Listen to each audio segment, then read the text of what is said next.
Tariq Cohen takes the hand up off the middle. Nah, how about I go left? Nope. Reverses field. Got some space. Uh-oh. Now Superman that. Now watch me. Tariq Cohen has the track lit after this 19-yard run. 14-10 Aggies. Oh, it's hot, hot, hot, hot.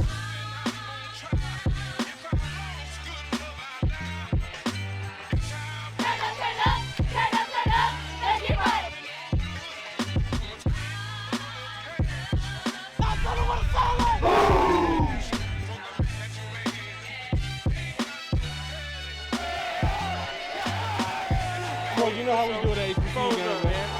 You know what time it is. You already know, flags. Turn down for what?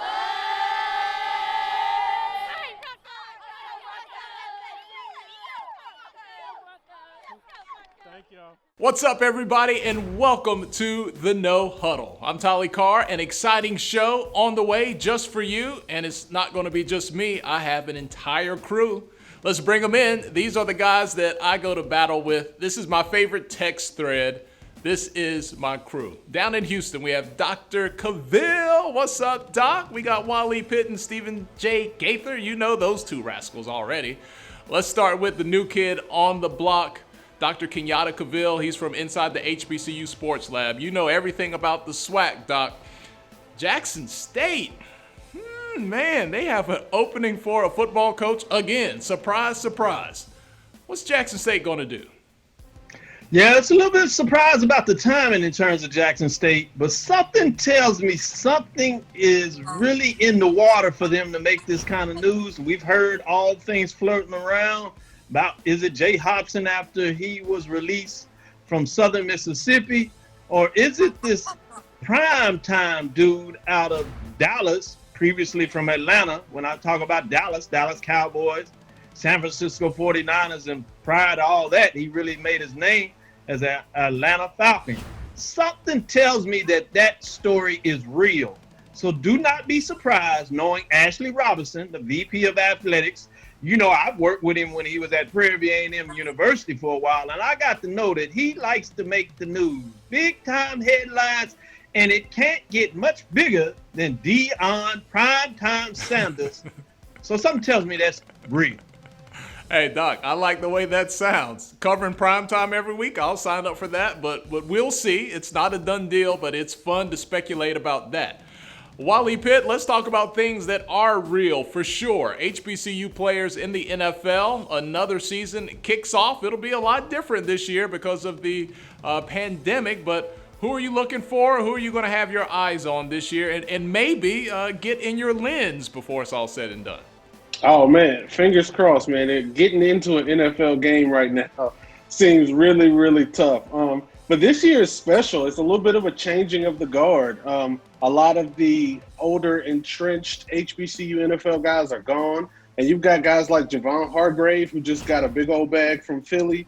You got Darius Leonard and Tariq Cohen really kind of anchoring the ship for the HBCU guys. And then you got, a guy who I'm looking forward to seeing in my backyard. You got Trenton Cannon.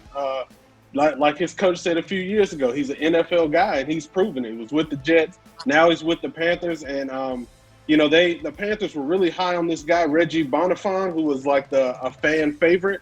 And Trent Cannon beat him out, and now Bonifan's on the practice squad. So I'm really looking forward to getting up with Trent Cannon, seeing Darius Leonard is now a captain for the Colts. So, I mean, it's a special thing, man. He went from people trying to just crucify him, wasting a second-round pick on him, and he's done nothing but be one of the best linebackers in the league. Now he's the team captain. They're talking about Tariq had a disappointing year last year, and if you know anything about Tariq Cohen, he doesn't need a reason to have a chip on his shoulder, so he's going to blow it out, and it's going to be a good year. I was hoping there would be more guys from HBCUs in the NFL, but with the combine and Corona just had it all messed up. But the guys we do have and we are looking at, there's some banner guys, man. So it's gonna be a fun year. So fingers crossed that I get to actually go shoot some of these guys or even enter the stadium with the way the NFL is right now. We'll get you in there for sure. You don't have to worry about that. All right, you cannot mention breaking news in the HBCU universe without Stephen J. Gaither being somewhere in the mix.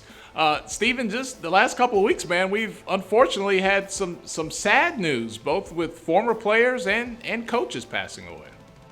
Yeah, Tali, it's been a tough couple of weeks. Obviously, with everything that's going on in the country right now, the coronavirus, we're experiencing loss on a totally different level than we're used to seeing. But it's really hit home. I think 2 out of 3 days, we had 46-year-old young black men passing away. One of them was Cornelius Corprew. He was assistant coach at Edward Waters University in Florida, Florida State alumnus and friend to our partners, Protect Your Skull, over there at Fayetteville State University, where he played his football as well as being a coach at Livingstone College before Edward Waters. So condolences to him. And then Florida A&M lost a legend in Robert Wilson. He was one of those guys who played in the mid-'90s just before he played for Coach Billy Joe. I believe he may have also played for Coach Ken Riley for his freshman year, but he was a record-breaking receiver there just before they really broke out into that Gulf Coast offense. Before Jaquay Nunley, Robert Wilson was the guy. And he ended up playing, a couple years with the Seattle Seahawks and then also with the New Orleans Saints. And so he passed away at 46. I don't know what those causes were. And then also we had the young man, Jermaine Stevens. He didn't play at HBCU, but his father is a North Carolina A&T graduate and a former first-round draft pick from the Steelers. His death, and he's 20 years old, was COVID related, according to reports. So sad news on that front, but thoughts and prayers to everybody who's dealing with, a loss this year. We'll just continue to keep pushing on and keep those guys in our memory. Yeah, definitely sad news. And, man, you just never know. So always you want to hug and kiss and say goodbye and show the people that you love how much you love them and give people flowers while they're here. When we return on the No Huddle, we're talking to a living legend, a history maker. That makes you a legend in the NFL. We'll have that story coming up next.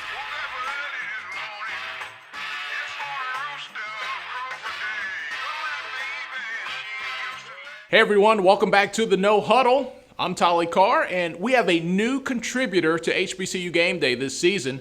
Her name is Symone Stanley, and she is awesome. She's been snagging big interviews left and right, and now we're going to hear from Jason Wright. He is the first black NFL president in the history of the league. He works for the Washington football team, and he and Symone had a chance to talk about HBCU players in Washington and in the NFL.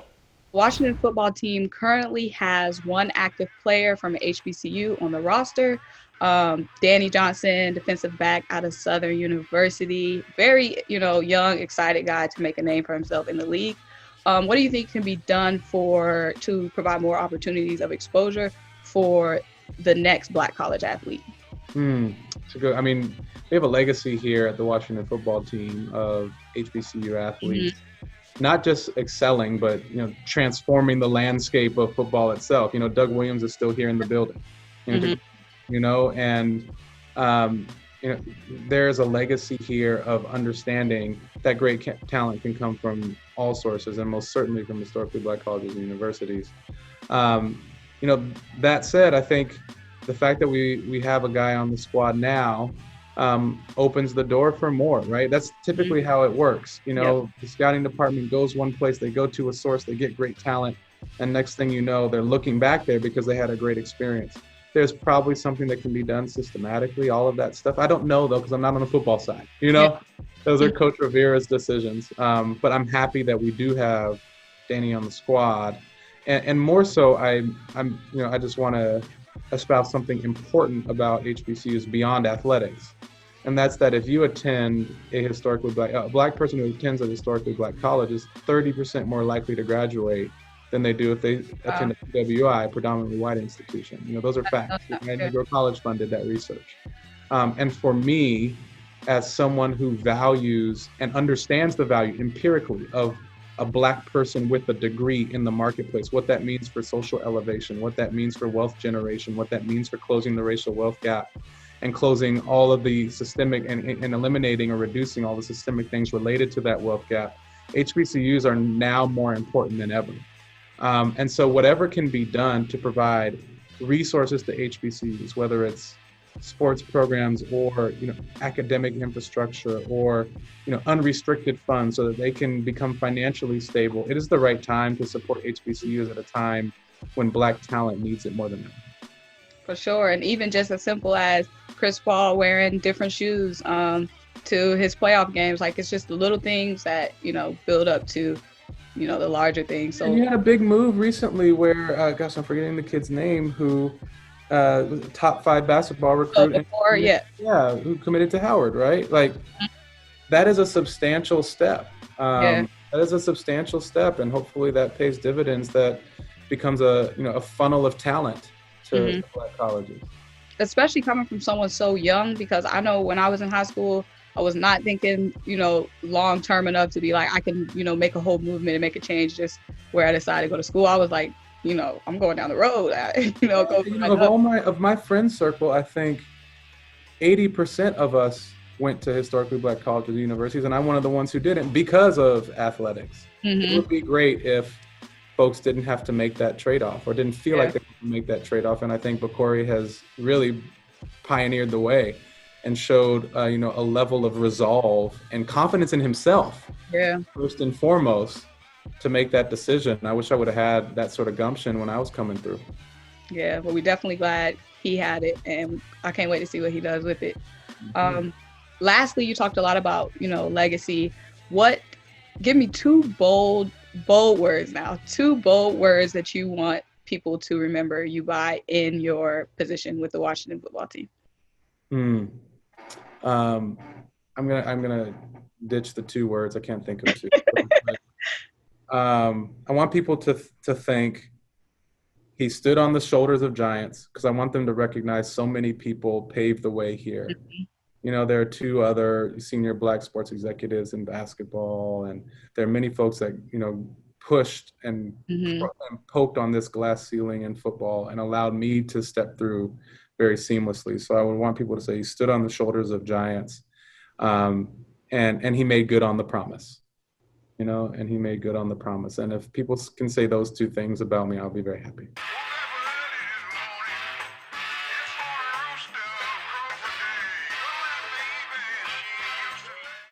Okay, let's meet the voice behind that piece that you just saw. She's the newest member of the HBCU Game Day family, Symone Stanley. First of all, Symone, we're so glad to have you, and welcome to the team this fall. We're excited about things to come. Thank you guys so much for having me. I'm so excited to be part of everything that's going on this fall. Yeah, it's going to be a great time. Now, you talked to Jason Wright that we just saw. He's the new president of the Washington Football Club. What was your main takeaway? You never know what to expect when you talk to people for the first time and people in those elevated positions. What was your takeaway after this interview? Well, my biggest takeaway was when he spoke on how I asked him about how he's adjusting, taking on a new role in such a challenging time. And he said this was the perfect time for him to take on this new role with the Washington Football Club. We all know they're going through a rebranding, restructuring, and he believes that he's the man for the job to come in and, bring a new light to the Washington football team and shift their culture, to a more opening and more representative one. Well, they have some other problems as well. There's news about, past allegations with the cheerleaders and the owner. So there's a lot of smoke in Washington right now that he wasn't a part of. And that may take a lot of energy. And that's something that people always talk about, other people's energy. What was your feel on just what his stamina, endurance, and energy might be for a job that it could be an uphill climb at first? He seemed very energized, very excited, and ready to jump into the role and do what he needed to do. He seemed like he was very open to new ideas. I talked to him about recruiting HBCUs, and obviously he's on the business side, but he said anything that he can do from his standpoint. Obviously he's new, he can't come in and make changes tomorrow or even, changes this season as, the 50-man roster is coming out. But he seemed open and receptive to anything that he can do from his standpoint to make whatever positive change, that not only the fans want to see, but the Washington football fans want to see, but fans of the NFL as a whole. How do you think this football season is going to go? You're a big fan. COVID has just wrecked everything. It's taken away most of college football. The NFL will have its fair share of challenges as far as the amount of fans and the environment that they're accustomed to. What's your take on how this season might unfold this year? I think we're going to see a lot of new faces this season just because of that. Not just regular injuries, but now we have guys going to have to sit out because of COVID-related symptoms. So we're definitely going to see a lot of new faces from the practice squad. A lot of new guys are probably going to get more opportunities to play. So it's a downside, but it's also upside as well because these guys that might not have gotten any play time will definitely get more play time this season. And it'll be new opportunities for the practice squad guys. So we're definitely going to see a lot of new faces, not everyone that we're going to be familiar with. And the roster is pretty much going to be looking different, I feel like, month to month. Well, speaking of new faces, she is the newest face here at HBCU Game Day, and a great interview. She's Symone Stanley. Look for more of her content online at hbcugameday.com. Symone, thank you for joining us here today on the No Huddle. Thank you so much for having me.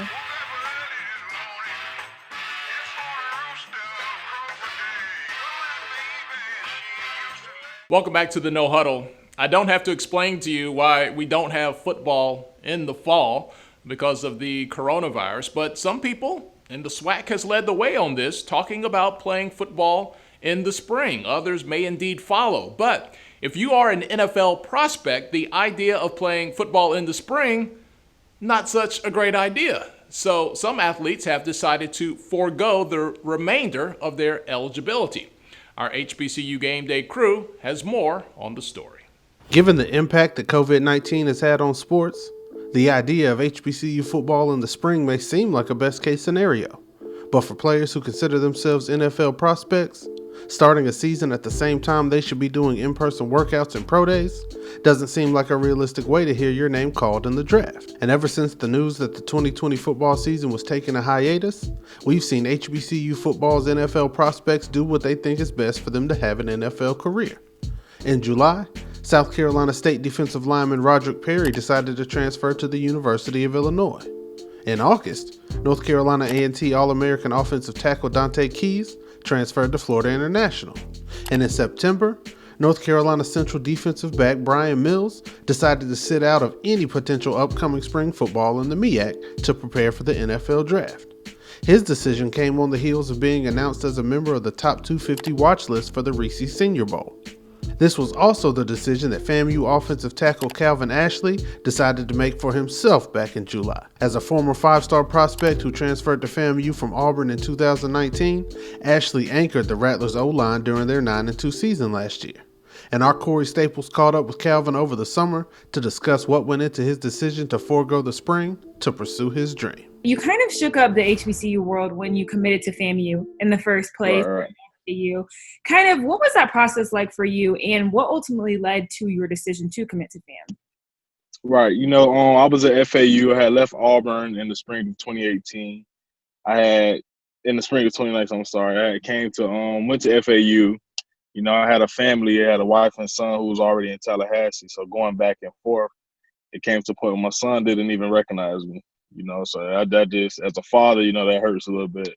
So I decided to make the move to Tallahassee and enroll at FAMU during the middle of fall camp. So wow, that was my decision. Yeah. That's amazing. So how was that transition from a PWI to an HBCU, not only on the field, but just like on campus and everything in general? What was that like? Right. It's different. When I got to FAMU, I definitely felt like it was a family environment. It definitely was a culture shock. It was different. I loved it. It's just the lack of resources and the facilities and all that. But I love FAMU totally. Good. So really, I'm talking to you today because of your decision to forego your senior year. You wanted to go ahead and focus on getting to the NFL draft. Kind of walk me through the timeline of events from March when, the seasons were, we didn't know what was happening. Campuses were being closed. Spring game was canceled to the middle of summer. They don't even know if they're going to bring back student athletes, to the MEAC announcing that the 2020 season will be suspended. Kind of walk me through that thought process and that timeline of events. It was all crazy. The COVID, being a parent, it was a lot. Definitely didn't want to take my son into an environment like his daycare while everything is going on. The numbers still increasing. So I say the timeline was it was a little bit crazy. I didn't want to go around my teammates because of COVID, and I have a son. So when the MEAC canceled everything, it was like, wow, man, I really did want to play the season. But when you have an opportunity to go on to the professional sport, it's just like, why not? Why not train? Why not get your body? Why not get mentally right to move on to that next level? Yeah. So that's my decision. And was that decision solely based on the pandemic, or did you have your family in mind as well to forego your season? Right. I'll say both. I'll say the pandemic definitely pushed it, because if we had a fall season, I would have definitely been with the Rattlers playing football this year. Definitely. Well, how do you approach kind of your training now that you're not on campus, maybe not around position coaches like you would have been on a daily basis? What is that training looking like for you? Training is daily. Wake up in the morning around 6 o'clock. I'll be done around 4, not 4, around 6. I'll be done around 6. Just a gap in between. So basically just going in, just training, getting my health right, and getting in the books, with football. So watching film on everything. It's been good, just busy, which Yeah. I expected. So I can only imagine. Do you have any parting thoughts that you want to leave with the audience of HBCU?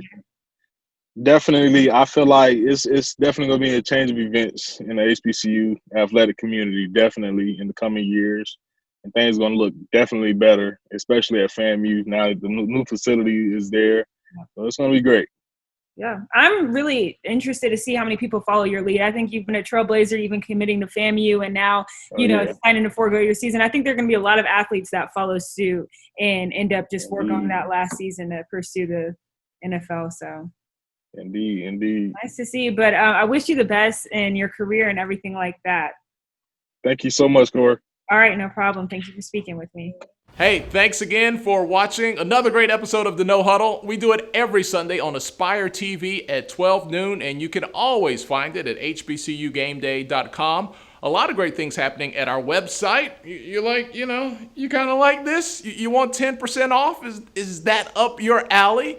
Then go to hbcugameday.com. We have a special discount code for Cross Colors. And the big election, maybe you heard, that's coming up. Have you registered to vote yet? If you haven't, you can register at hbcugameday.com as well. On behalf of the whole crew, another great episode. Thank you to everyone, and we'll see you guys next week.